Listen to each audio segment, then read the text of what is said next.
ng grade 5 at dumating na nga ang summer. Tanda ko pa noon, pinakuha ko si mami ng form para sa libreng tuli dito sa bayan namin. At sobrang inagahan pa namin noon sa pila kahit sobrang kabado ako. Yung tipong gabi pa lang iniisip ko na kung ano ang mangyayari. Nung nasa loob na ako, pinahubad na ng nurse ang short ko.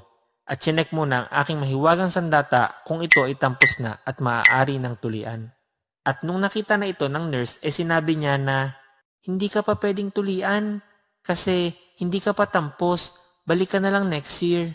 Masaka! Mixed emotion ang naramdaman ko that time.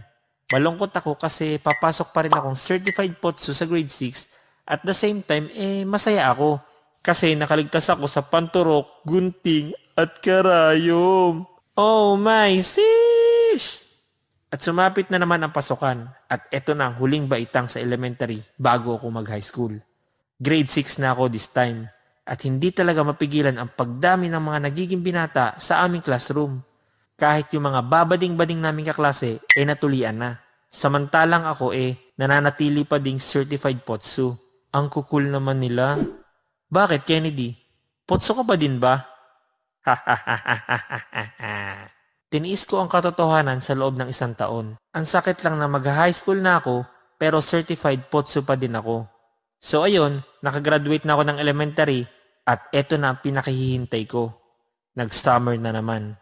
Sa sobrang desidido ko ng mga panahong ito na magpatuli, umabot ako sa point na tinakot ko na yung mama ko. O bakit ang sama mo makatingin?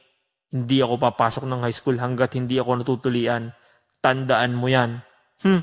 So ayun, pinakuha ko na ulit ng form ang nanay ko at pumila na ulit kami sa libreng tuli dito sa aming bayan. This time guys, madaling araw pa lang nakapila na ako. Wala pang masyadong tao nun sa gym. Sabihin na natin na ako na ang pinakaunang bata na nandoon. Pero tanda ko pa noon na hindi ako nagmadali. Hinayaan ko muna mauna ang ilang bata kagaya ko sa akin.